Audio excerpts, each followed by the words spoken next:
자, 일어나십시오. 예배드립니다.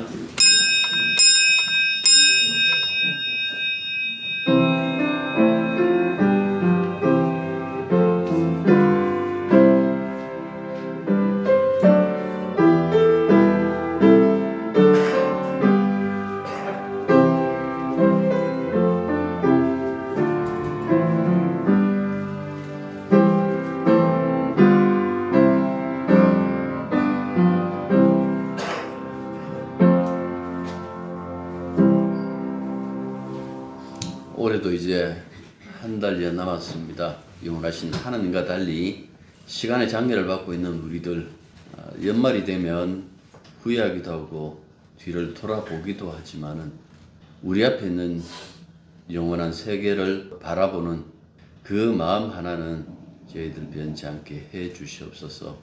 주께서 주신 시간만큼 살아갈 동안 주님과 동행하는 것이 얼마나 행운이었는지, 얼마나 기쁨인지 알게 해 주시고, 오늘 이 예배도 그 마음 가지고 온전히 하나님께 영광 돌리는 시간이 될 수 있도록 역사하여 주시옵소서. 예수님 이름으로 기도드립니다. 아멘. 자, 성경 본문 누가복음 16장 13절부터 31절까지. 집 하인이 두 주인을 섬길 수 없나니 혹 이를 미워하고 저를 사랑하거나 혹 이를 중히 여기고 저를 경히 여길 것임이니라. 너희는 하나님과 재물을 겸하여 섬길 수 없느니라. 바리새인들을 돈을 좋아하는 자들이라. 이 모든 것을 듣고 이웃거늘.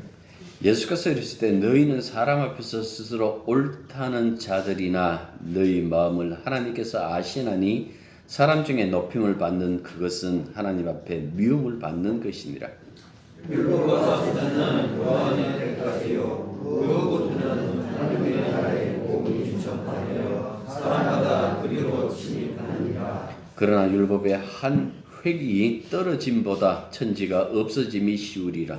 무릇 자기 아내를 버리고 다른 데 장사하는 자도 가능하고 무릇 그러니까 자에게 상가하는 자도 가능하니라. 한 부자가 있어 자색 옷과 고운 베옷을 입고 날마다 호롭게 즐기더라. 그런데 나사로라 이름 많은 만상거지가 그의 손으로 그의 대문 앞에 버려진 채 그 부자의 상에서 떨어지는 것으로 배불리려 하며 심지어 개들이 와서 그 헌대를 핥더라. 이에 그 거지가 죽어 천사들에게 흔들려 아브라함의 품에 들어가고 부자도 죽어 장사되네. 그 음부에서 고통 중에 눈을 들어 멀리 아브라함과 그의 품에 있는 나사로를 보고 불르이르되 아버지 아브라함이여 나를 긍휼히 여기사 나사로를 보내어 그 손가락 끝에 물을 치고 내 혀를 순하게 하소서. 내가 이 기쁘고 하소서 주옵나이다. 아브라함이 이르되 예, 너는 살았을 때에 좋은 것을 받았고 나사로는 고난을 받았으니 이것을 기억하라. 이제 그는 여기서 위로를 받고 너는 괴로움을 받느니라. 그뿐 아니라 너희와 우리 사이에 큰 분쟁이가 되어서 여기서 너희에게 끊는다고 하되 그럴 수 없고 거기서 우리에게 끊음으로써 계획이 되니라. 이르되 그러면 아버지여 구하노니 나사로를 내 아버지의 집에 보내소서. 내 형제 다섯이 있으니 그들에게 주전하게 하여 그들로 이복하던 곳에 오전하게 하소서. 아브라함이 이르되 그들에게 모세와 선지자들이 있으니 그들에게 들을지니라. 이르되 그렇지 아니하니이다. 아버지 아브라함이여 아들 충자가 있어 그들에게 많은 자가 있으면 되게 하리이다. 다 같이요. 이르되 모세와 선지자들에게 듣지 아니하면 비록 죽은 자 가운데서 살아나는 자가 있을지라도 변함을 받지 아니하시니라. 아멘. 13절 하나님과 돈이라는 두 주인을 함께 섬길 수 없다라는 구절부터 부자와 나사로라는 제목으로 잘 알려진 비유까지, 이 앞서 옳지 않은 정직에 관한 비유를 듣고 난 뒤에 바리새인들이 보인 반응에 재차신 말씀으로 우리는 읽어갈 것입니다. 하나님과 만문을 겸하여 섬길 수 없다라는 말씀에 대한 바리새인의 반응, 그들이 돈을 좋아한다는 지문에 이들이 하나님보다 돈을 더 사랑했다라는 그 섣부른 결론을 내지 마십시오. 물론 지금 뭐 돈 갖고 있는 사람들이 다 유대인입니다만은 이들이 예수의 이야기에 비웃잖아요. 14절 보면 이들이 비웃은 것은 무엇일까? 진짜 돈을 사랑했기 때문에 그런가라고 했을 때에 이 사람들의 초점은 불의한 제물로 친구를 사기에 영원한 처소로 들어가게 하라고 하는 그 말씀 때문에 사실은 비웃는 것입니다. 이들은 예수가 율법의 기초조차 이해하지 못한 자라고 생각했기에 비웃었습니다. 불의한 것을 접촉하는 것 자체가 불의한데, 그래 모두가 다 불의해버리는데 어떻게 구원을 받을 수 있겠느냐는 것이죠. 따라서 14절의 지문은 사람들이 자기 생을 재물에 집착해 살듯이 자기 의에 집착하는 바리새인의 위선을 에둘러 말씀하신 것으로 그렇게 보셔야 됩니다. 왠고하니까 15절 보시면 확실해지죠. 예수께서 이르시되 너희는 사람 앞에서 스스로 옳다는 자이나 너희 마음을 하나님께서 아시나니 사람 중에 높임을 받는 그것은 하나님 앞에 미움을 받는 것이니라. 예수님의 말씀에 따르면 자의적 의의 결말이 무엇인가라고 했을 때 안타깝게도 하나님의 미움이다라고 이렇게 결론을 짓고 있습니다. 왜 그럴까요? 왜 착하게 사는 것이 하나님께 미움을 받는 것일까라고 했을 때에 16절부터 18절까지는 예수님께서 이 이야기를 해요. 새로운 시대가 도래했다라고 그렇게 얘기를 한다고요. 그러니까 율법과 선지자의 시대가 세례 요한까지라고 하심의 과거로 돌리시고 그때부터 하나님 나라의 복음이 전해지는데 모두 거기로 들어가려고 애쓰고 있다. 침입하고 있다 하고 말씀하고 있어요.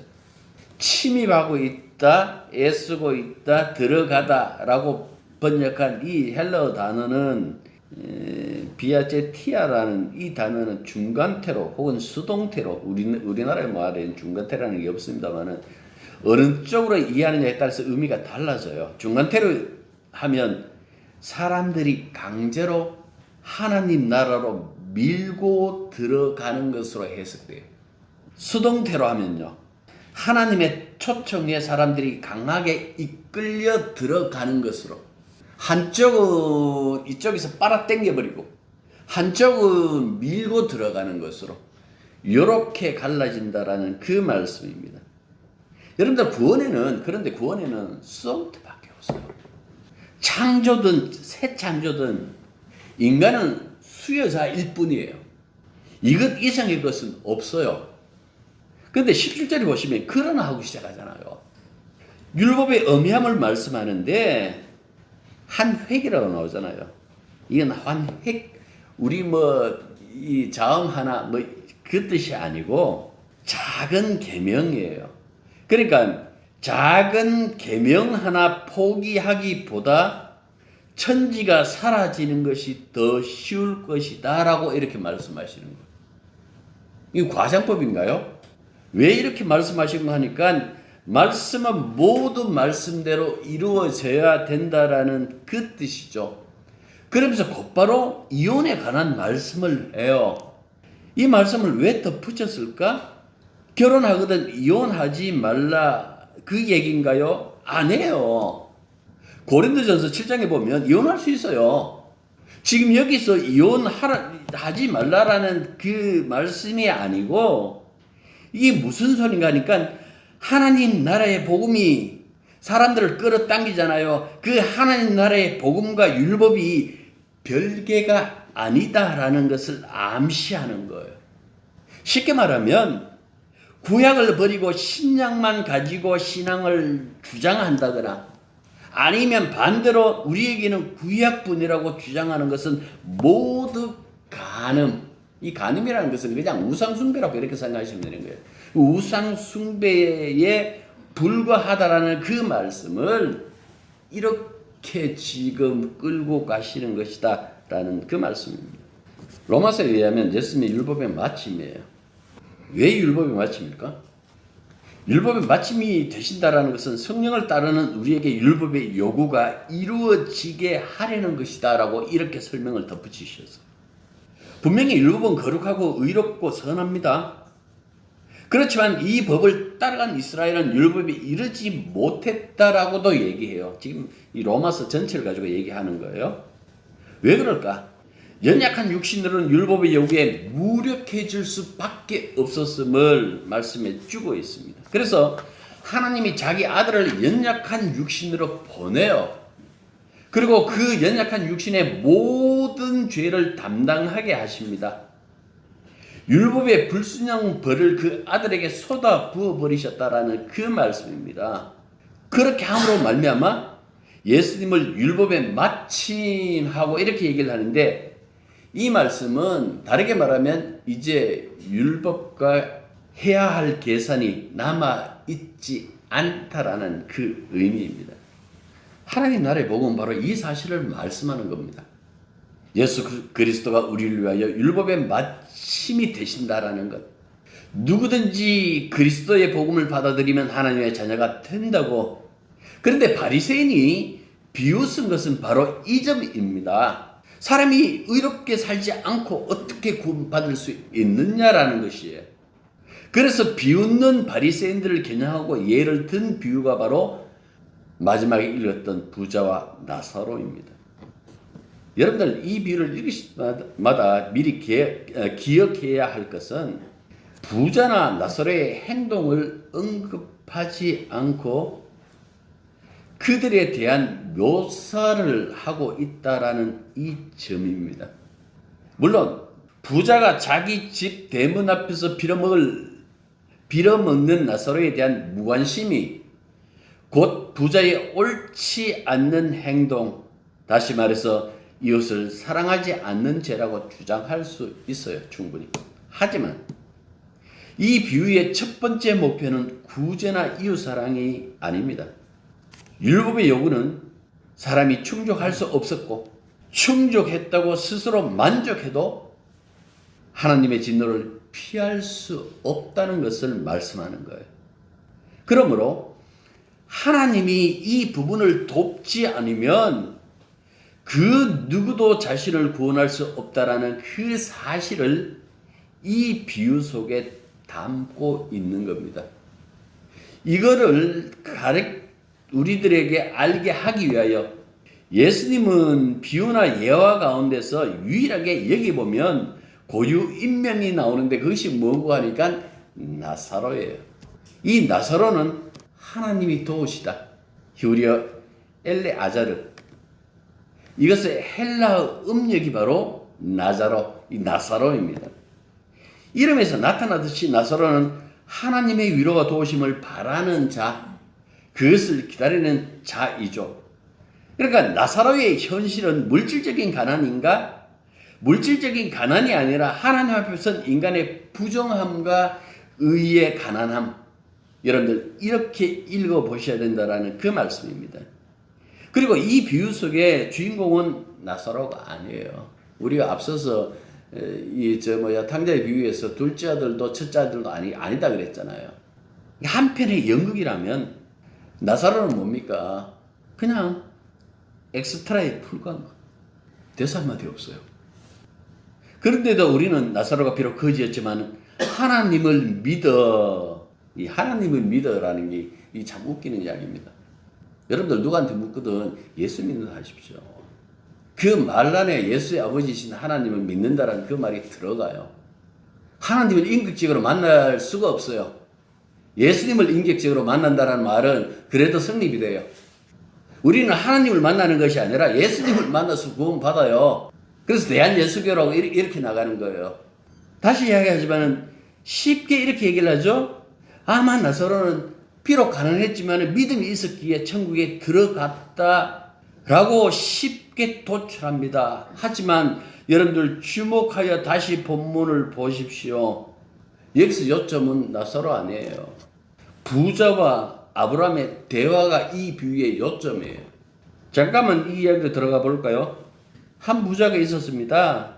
부자는 자색옷과 고운 베옷을 입고 끼리 때마다 연회 음식처럼 그렇게 먹습니다.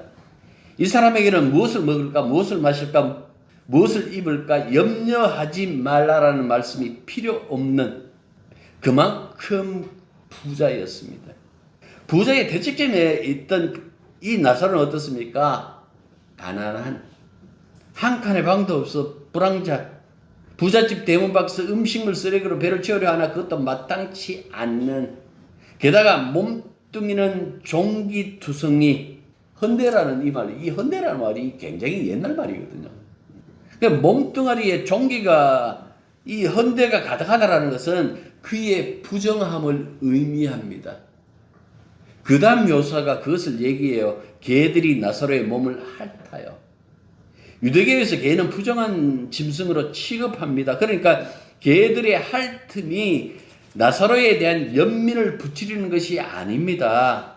나사로가 부정한 몸으로 부정한 삶을 살고 있었다 라는 것을 지금 암시하고 있습니다. 그래서 이 부정한 나사로는 사실은 여러분들 이 바리새인과 서기관들, 세리와 죄인들을 비유하고 있다라고 보시는 것이 옳습니다. 이 두 부류의 삶의 공통점이 있나요? 없는 것처럼 보이잖아요. 접촉점이 있나요? 전혀 없었습니다. 그래서 이 두 부류를 지금 이렇게 묘사하고 표현하고 계시다라고 보셔야 되는 거예요. 그런데 눈 깜빡할 사이에 지독한 평등의 순간이 두 사람에게 닥칩니다. 그것이 무엇인가 하니까 죽음이죠. 22절 보십시오. 앞에 보면 나사로가 먼저 죽습니다. 돈 있으면 좀 늦게 죽을 수 있어요. 약도 열심히 먹고 병원도 열심히 가니까. 그러나 이어서 부자도 죽습니다. 아마 나사로는 버려졌을 겁니다. 그러나 나사로와 달리 부자는 화려하게 장례를 치렀습니다.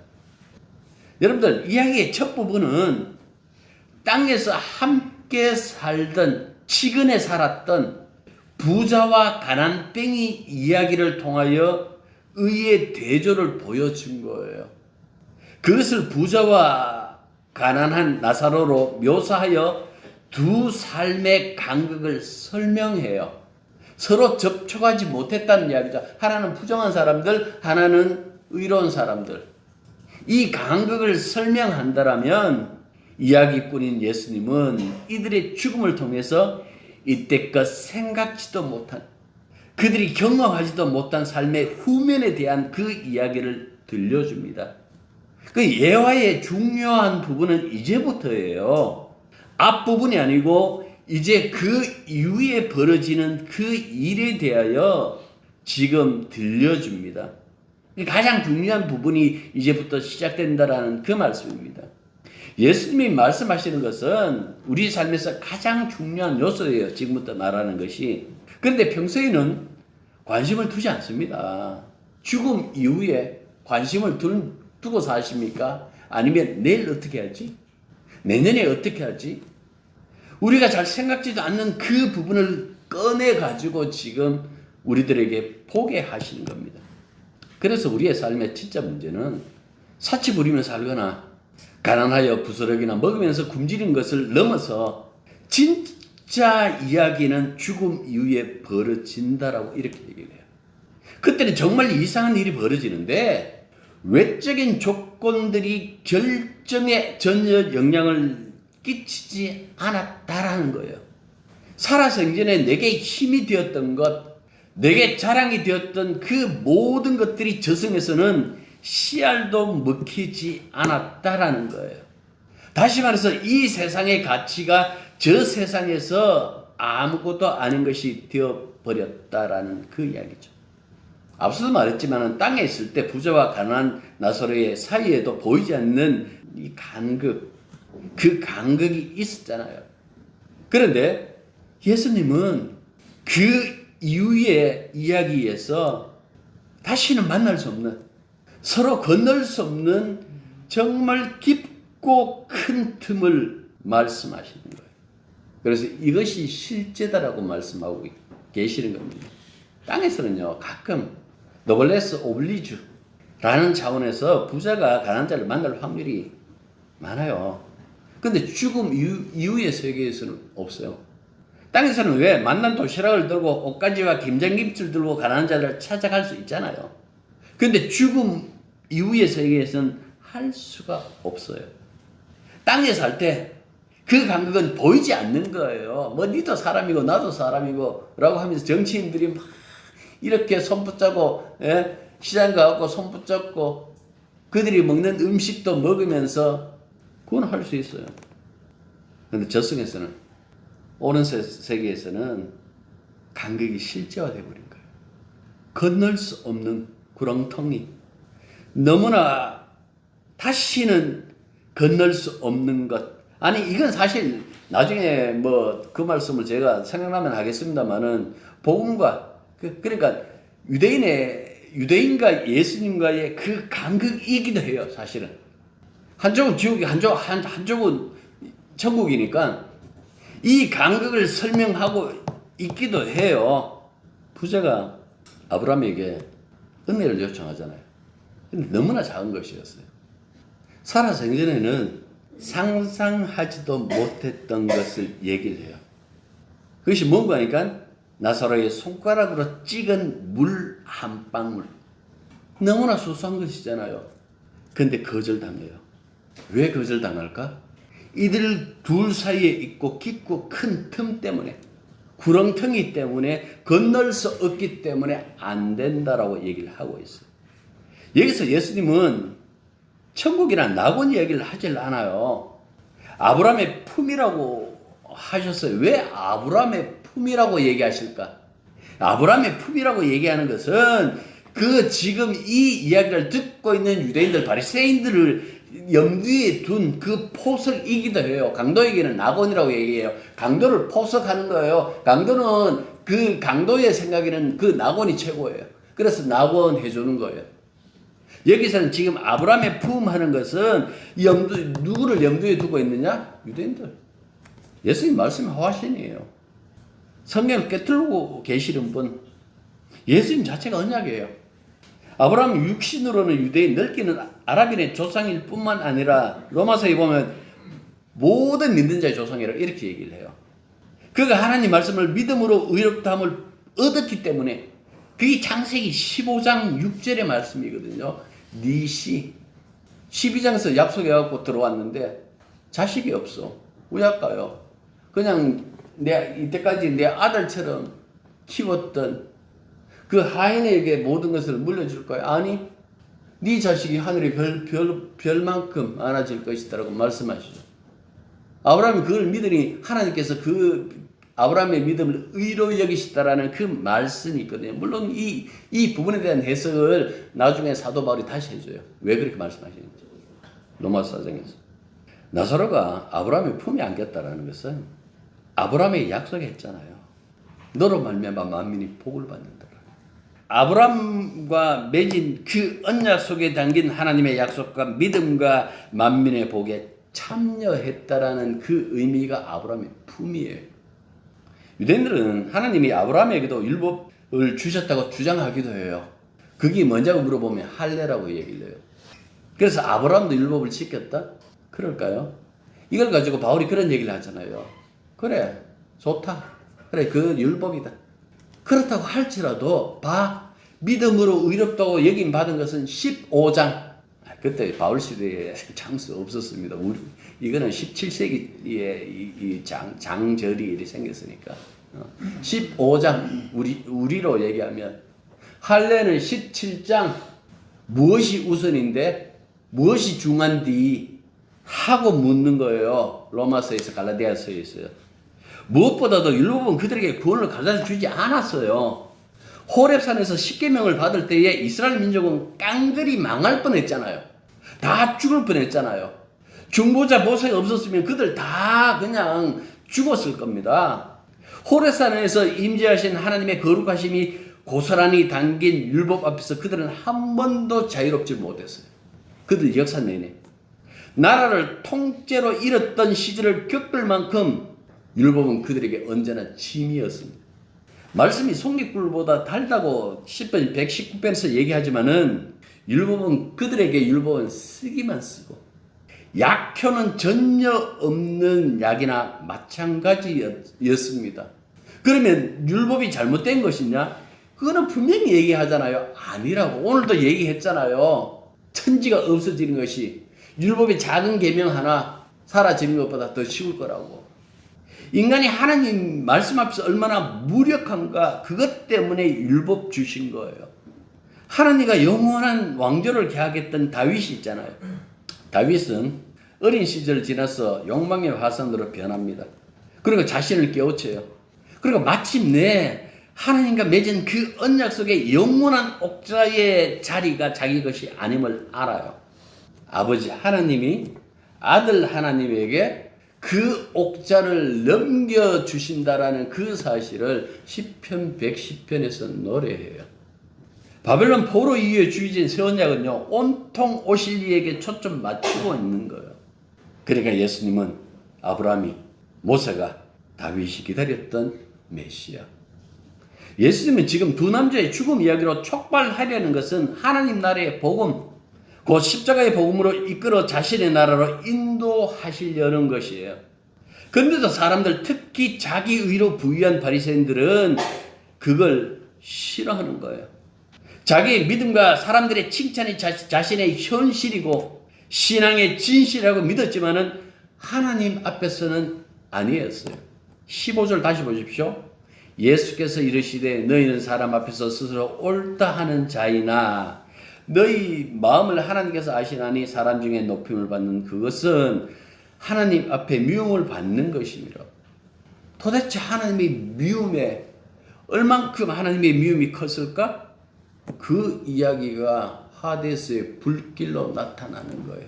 한 방울의 물도 아쉬운 그 하데스의 불길, 그 고통을 얘기하는 거예요.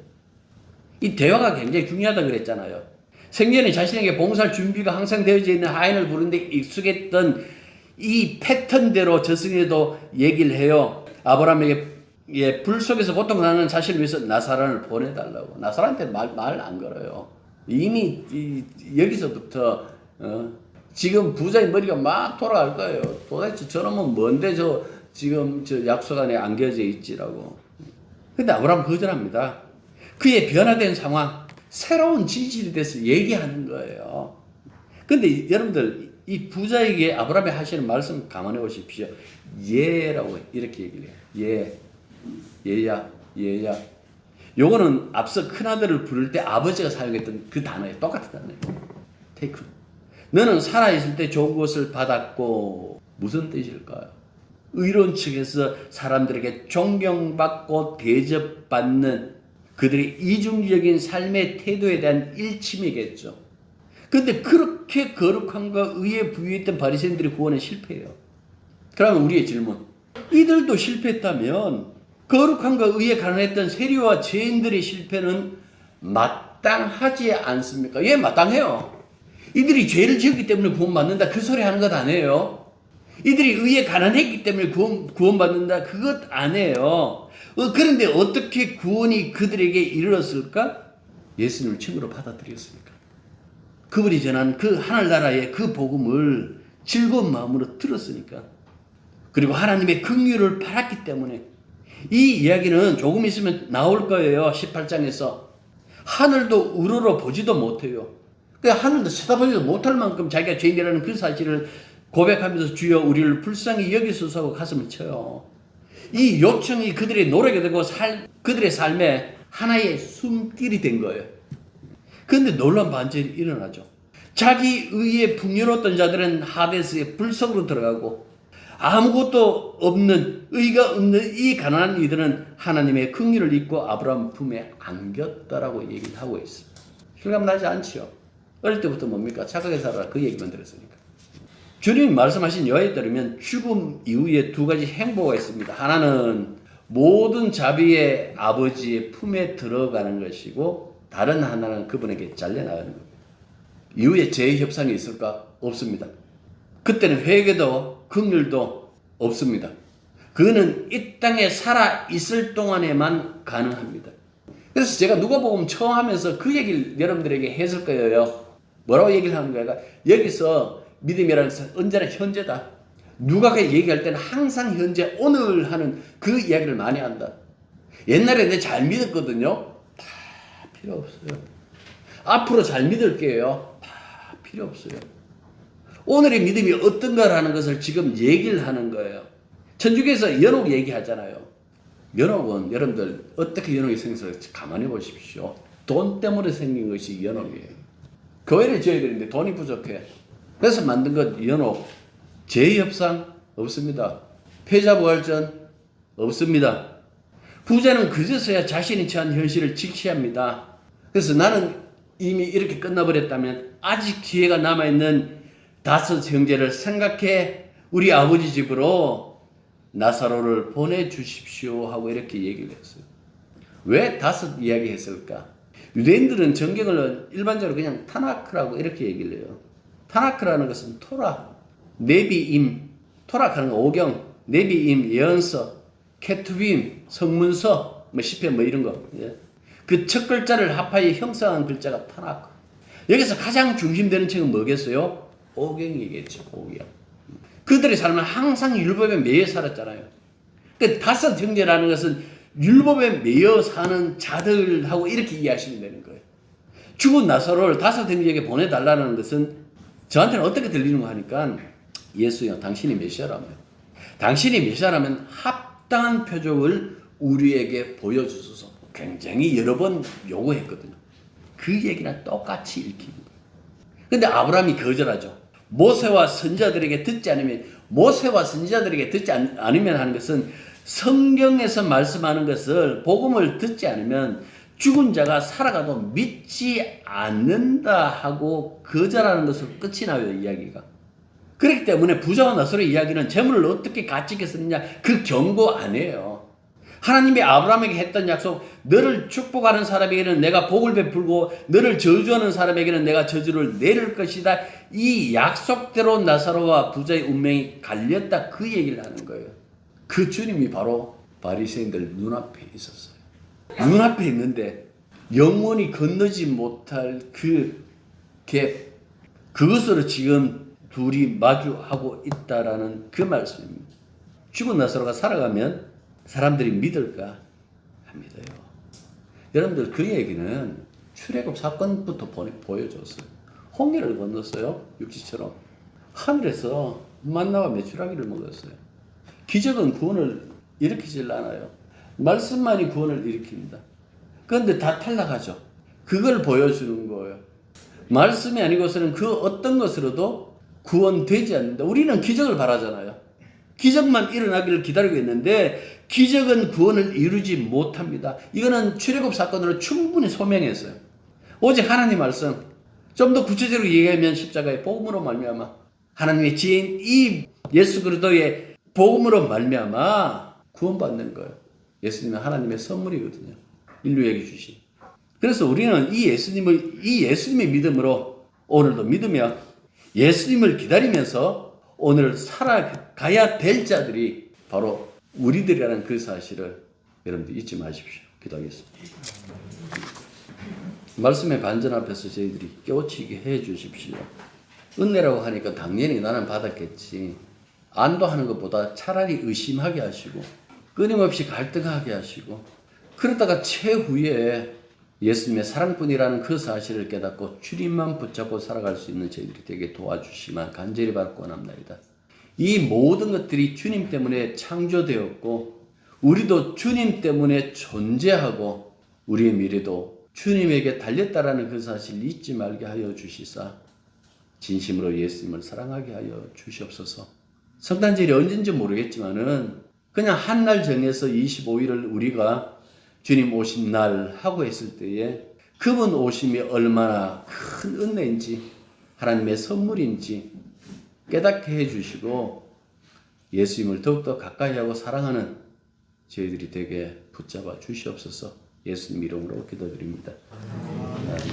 이제는 우리 주 예수 그리스도의 은혜와 하나님의 크신 사랑과 성령의 교통하심이 진실로 우리를 긍휼히 여기고 당신의 피로 깨끗하게 씻어 당신의 나라로 이끄시는 것을 믿고 날마다 주님만 의지하고 주님만 믿고 살기로 다짐하는 당신의 자녀들 위해 이제부터 항상 함께 있기를 축원합니다. 아멘.